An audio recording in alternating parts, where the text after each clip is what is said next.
Olá, pessoal. Eu sou a professora Ana Lúcia Damascena. Para quem segue aí o nosso canal do Fluxo Ensino, estou trabalhando conteúdo de direito administrativo com vocês. Essa aula é uma continuidade, é a segunda parte da aula que trata aí da organização da administração pública. Então, vamos lá, dar sequência aí ao nosso conteúdo? Bom, na aula anterior, eu expliquei para vocês como funciona a estrutura da administração pública e discuti sobre a distinção aí, né, entre administração pública direta e indireta. Falei das figuras da desconcentração, que é a distribuição interna de competências na administração direta, e da descentralização, que é essa entrega aí, né, de autonomia e de competências a outras pessoas jurídicas que compõem a administração indireta ou até mesmo a particulares naquela descentralização negocial, que é por meio da concessão ou permissão de serviços públicos. Detalhando um pouquinho melhor agora o funcionamento da administração direta na figura da desconcentração, eu vou conceituar um pouco com vocês os órgãos públicos, vou tratar das características dos órgãos e vou falar também um pouco sobre as teorias, né, que estão relacionadas ao funcionamento dos órgãos públicos por meio da execução das atividades dos agentes estatais. Vamos lá? Órgãos públicos. Bom, como eu disse a vocês, eles são considerados aí unidades de competência da estrutura da administração direta. Então, a gente vai ter aí que para a prestação das suas atividades, o Estado, ele vai precisar distribuir em seu interior, né, os encargos aí da sua competência para diferentes unidades. E ao fazer isso, ele distribui uma parcela aí, né, das suas atribuições a essas unidades que são chamadas de órgãos públicos. Em razão de especialização dos temas, a gente vai precisar dessa organização da administração pública. E assim, esses órgãos funcionam como uma parte do todo. Então, diversos autores vão trazer aí, né, nos seus manuais, a doutrina vai fazer aí uma relação desses órgãos com a questão do funcionamento aí, uma analogia ao funcionamento do corpo humano, né? Vamos chamar isso aí da teoria do órgão, indicando que cada uma daquelas funções exercidas por um órgão é essencial e vital para o funcionamento da máquina administrativa, da administração direta como um todo, tá? Fazendo aí uma alusão até mesmo ao funcionamento, por exemplo, dos sistemas e órgãos diferentes que nós temos no corpo humano, que compõem, né, a nossa integralidade enquanto pessoa. Assim também, os órgãos com as suas especialidades e funções distintas compõem a estrutura da administração direta. Então, isso vai trazer uma maior especificidade na prestação dos serviços, uma autonomia relativa técnica e operacional, né, que vai trazer para aqueles que são os responsáveis pelos órgãos uma possibilidade de atuação técnica mais adequada ao atendimento das finalidades do Estado, né? E, ao mesmo tempo, com essa distribuição, a gente vai ter o titular de cada órgão com a possibilidade de compreender e tomar melhor as decisões relacionadas à sua pasta, sempre de acordo com a orientação geral do poder central, né, do chefe do executivo, tá certo? Então, é isso que vai garantir, por exemplo, que os temas relacionados à educação sejam melhor trabalhados pela pasta que está relacionada ao Ministério da Educação, que a questão relacionada à saúde sejam melhor tratadas quando trazidas para um órgão específico, que é o Ministério da Saúde, com a sua estruturação também, né, de órgãos que compõem essa estrutura. Então, a gente vai ter todo um funcionamento hierarquizado de órgãos, aí, né, que vão desde os órgãos superiores até os órgãos inferiores e subalternos, que vão exercendo atividades relacionadas com aquela orientação técnica específica do órgão. Isso traz, gente, uma maior especificidade na prestação do serviço, uma maior eficiência naqueles temas que são distribuídos na estrutura da administração pública, tá? Bom, além desse funcionamento, né, dessa maneira, a gente vai ter aí a doutrina também conceituando um pouco aí esses órgãos como sendo núcleos especializados de competência, exatamente por conta dos temas técnicos que são entregues a cada uma dessas pastas, tá certo? Então, Eri Lopes de Meireles, ele já conceituava a questão dos centros aí, ou núcleos especializados de competência, a figura desses órgãos públicos. Que características a gente vai ter, então, aí para esses órgãos públicos? Olha, Celso Antônio Bandeira de Mello também, ao conceituar, diz que são unidades abstratas que sintetizam vários círculos de atribuições de poderes funcionais do Estado repartidos no interior da personalidade estatal e expressados por meio de agentes neles promovidos. A gente vai entender isso. O agente é que vai representar aí, né, a figura desses órgãos. Bom, além dessa conceituação, lá na norma que vai trabalhar aí a questão do processo administrativo, que é a Lei 9784 de 99, a gente também acaba tendo ali uma conceituação para poder se referir aí a essas unidades de atribuições da administração. O artigo 1º, lá no seu parágrafo 2º, no inciso 1, conceitua lá o órgão como uma unidade de atuação integrante da estrutura da administração direta, mas também faz referência à estrutura da administração indireta. Por que isso, gente? Porque na administração indireta também tem órgãos, mas não confundam isso. A administração indireta não é órgão da administração direta, é uma outra pessoa jurídica, tá? E os órgãos que compõem a estrutura da administração direta são aqueles que recebem a delegação de competências, a desconcentração de competências pela própria administração direta. No funcionamento da indireta, que é uma outra entidade, um outro ente, também vão existir órgãos que vão estruturar a administração indireta, mas aí eles não fazem parte dessa estrutura organizacional da administração direta que nós estamos conversando aqui, ok? Bom, dando sequência a isso, características marcantes dos órgãos que a gente precisa guardar necessariamente, tá? Órgão não tem personalidade jurídica própria e, por não ter personalidade jurídica própria, não tem aptidão para ser sujeito de direitos e obrigações. Órgão, ele não é pessoa jurídica específica, ele faz parte da pessoa jurídica ao qual ele pertence.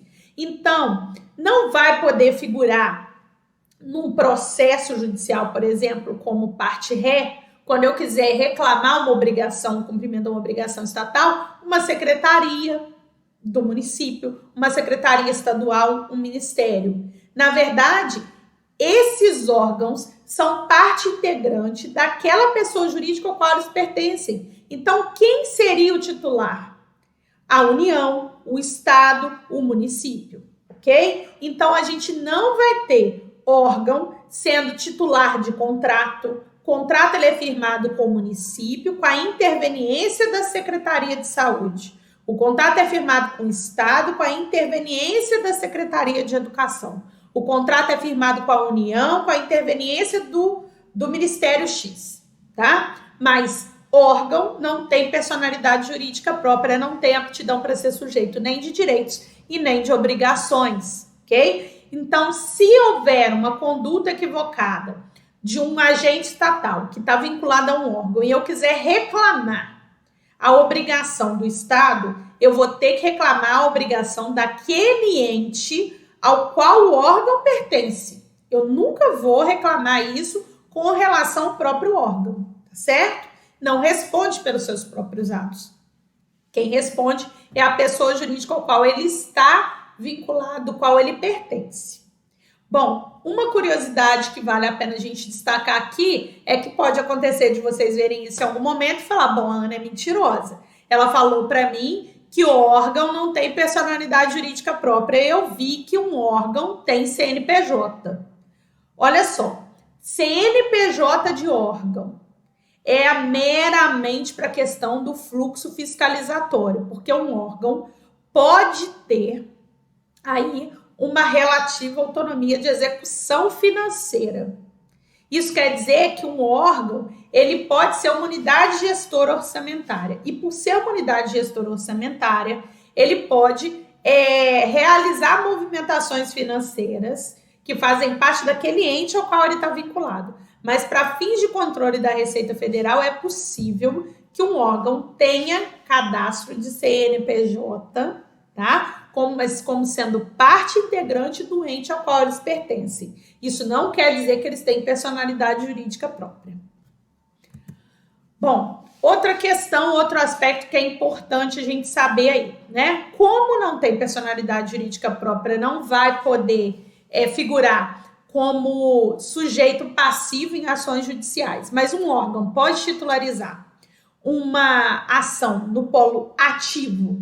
Eu vou dar aqui um exemplo de uma exceção, tá? Normalmente não, viu? Mas eu vou dar aqui o exemplo de uma exceção. No município, mesmo que a gente esteja falando de pessoas jurídicas distintas, a Câmara Municipal é um órgão municipal, ok?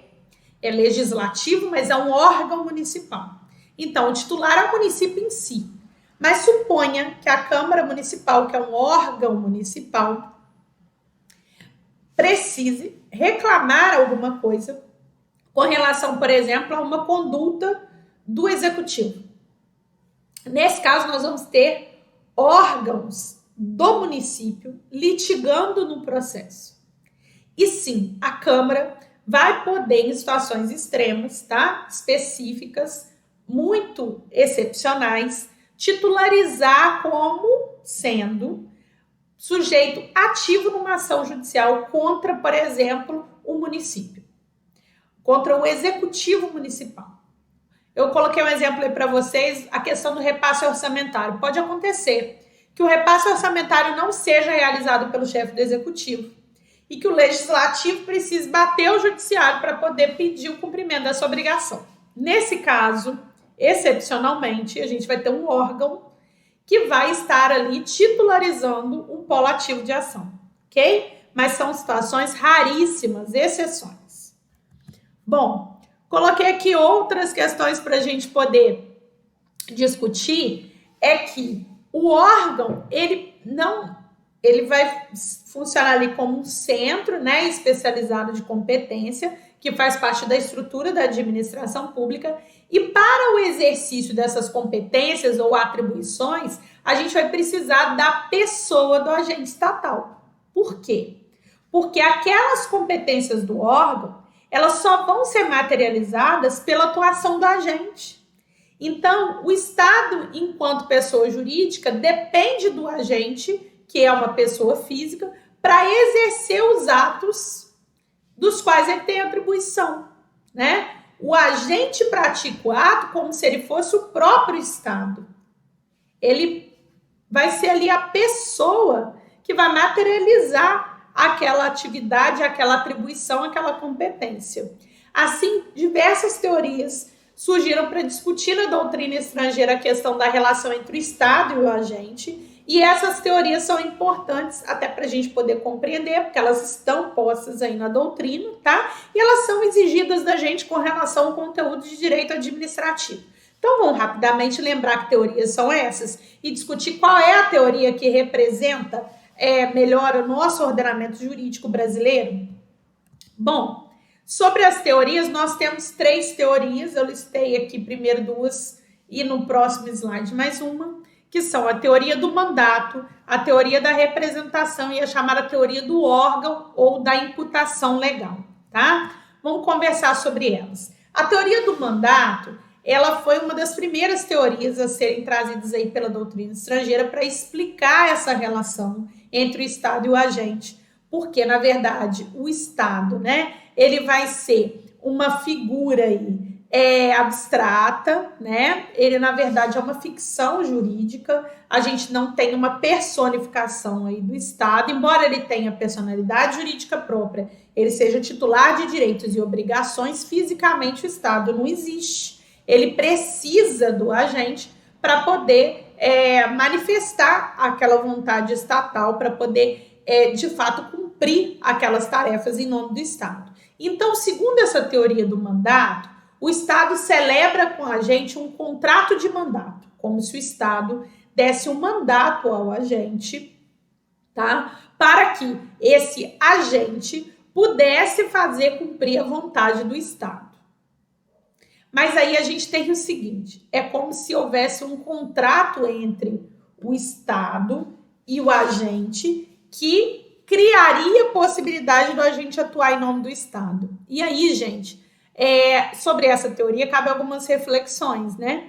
Para que o Estado pudesse efetivamente realizar esse instrumento, ele precisaria, de alguma maneira, se materializar para realizar esse instrumento. Então, a teoria do mandato, ela não explica muito para a gente, do ponto de vista racional, como o Estado celebraria esse contrato. Quem assinaria esse contrato para o agente?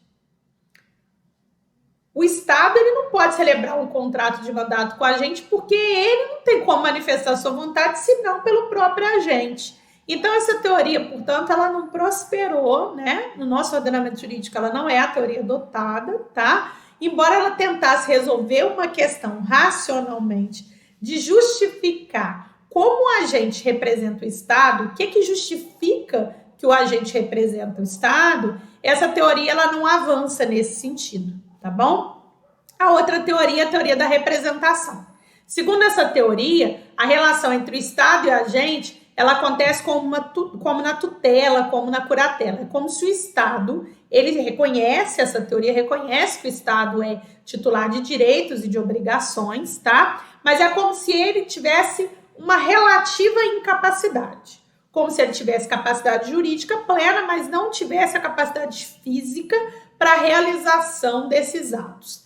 Portanto, é como se a gente tivesse o Estado como um sujeito aí que precisa de uma representação para completar a sua capacidade de execução de atos, tá? Ocorre que no Brasil essa teoria não pode prosperar porque a capacidade do Estado é plena. O artigo 37 da Constituição, no seu parágrafo 6º, diz que o Estado responde pelos atos dos seus agentes e não o contrário. Não são os agentes que respondem pelos atos do Estado, ou que representam o Estado, né? Na verdade, o próprio Estado tem personalidade e capacidade jurídica plena. Então, essa também não é uma teoria adotada no nosso ordenamento jurídico. Que teoria nós temos adotadas no nosso ordenamento jurídico? A chamada teoria do órgão ou da imputação legal.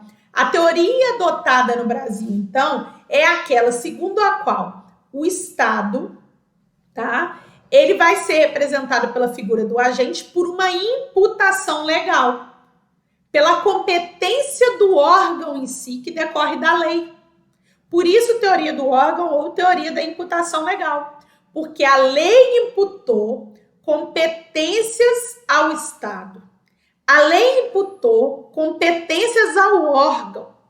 E a lei estabeleceu quais são os cargos que se vinculam a cada órgão e o feixe de atribuições e de funções de cada cargo. Portanto, o texto constitucional teria estabelecido aí a figura do Estado em si e as competências constitucionais de cada ente estatal. A lei, por sua vez, estabeleceu a organização administrativa de cada um desses entes. E a partir dessa noção, aquele que é o agente estatal ocupa a função pública por meio de um feixe de atribuições legais. Então, a lei cria o órgão, a lei estabelece as funções de cada órgão, a lei define os cargos, estabelece as atribuições de cargo e assim o agente estatal, ele é um mero cumpridor daquilo que a lei determina de atribuições a um ente estatal. Portanto, a gente teria aí essa teoria do órgão ou teoria da imputação legal para justificar e fundamentar a competência exercida pelo agente em nome do Estado, tá? O agente, então, agiria conforme determinação legal, fazendo valer a vontade do Estado. E todas as vezes que a gente tiver esse agente estatal cometendo uma conduta própria em nome do Estado, fazendo uma confusão de vontades, a gente vai ter esse agente tendo um desvio de função, um desvio de atribuição, porque ele não pode se valer de vontade própria. Ele está ali como mero cumpridor daquelas atribuições ou feixe de atribuições que estão determinadas em lei. Assim, dessa forma, a gente vai ter o órgão aí exercendo as suas funções por meio da atuação do agente estatal, tá? Bom, esse é o funcionamento da administração direta, tá? Eu espero que vocês tenham conseguido compreender um pouquinho sobre essa estrutura, sobre o funcionamento da administração direta, característica dos órgãos e sobre a questão da atuação do agente estatal em nome do Estado. Na nossa próxima aula, a gente vai discutir um pouco sobre a administração indireta. Eu queria pedir a vocês que, se tiverem dúvidas sobre esse conteúdo, que deixem aqui nos comentários desse vídeo. Eu mesma vou fazer questão de respondê-los, tá? Que sigam o Fluxo nas redes sociais, tanto no Instagram quanto aqui nesse canal do YouTube. Compartilhem com os amigos de vocês. E que vocês se inscrevam no canal e ativem aí o sininho para receber a comunicação todas as vezes que a gente trouxer aqui algum conteúdo novo.